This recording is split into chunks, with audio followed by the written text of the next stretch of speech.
Now we've seen a lot of evolution of swimming pool technology since that pool was put in the '60s. That's for sure. We were always the old sand filter. Yep, or DE. A lot of DE filters back in the day. Oh, were there back in that day? Yeah. Well, ours was an old sand. We upgraded to a DE, years later. But what are y'all currently doing with filtration right now? Filtration hasn't evolved a lot. Okay. It's gotten bigger as far as square footage area.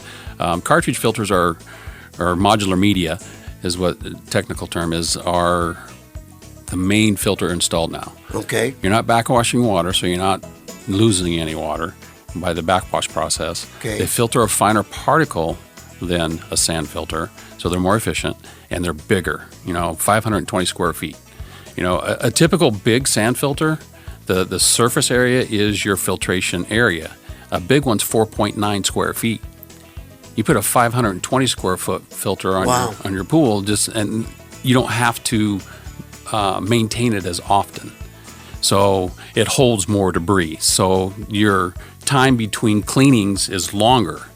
Back in the day, we used to have these things, they nicknamed them silver bullets. They were just a stainless steel cartridge, 75 to 100 square foot filter. Well, you were cleaning that thing every 3 weeks. Oh. In monsoon season, every time the wind blows. So now we have 520 square feet that you can get, clean it once a quarter if you're in an area that's really, really dirty, but, 2 or 3 times a year is usually plenty.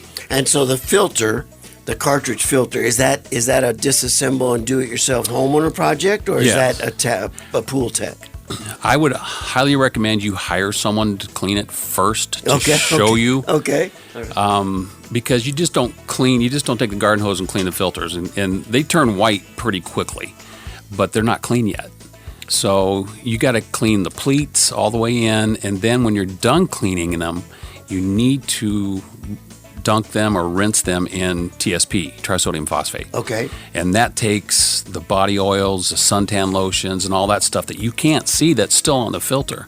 So if you don't do that, the filter's going to get dirty faster because all that oil and stuff that's on the element will stop and plug up the filter. So after you clean it, rinse it with TSP, rinse the TSP off, and put your filter back together.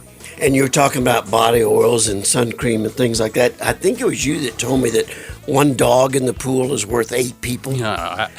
Did that statistic come from you? No, the stat didn't, but I don't doubt that for a second. Most water dogs are oily skin. Yeah. Oily hair. Yeah. Rosie on the house, every Arizona homeowner's best friend.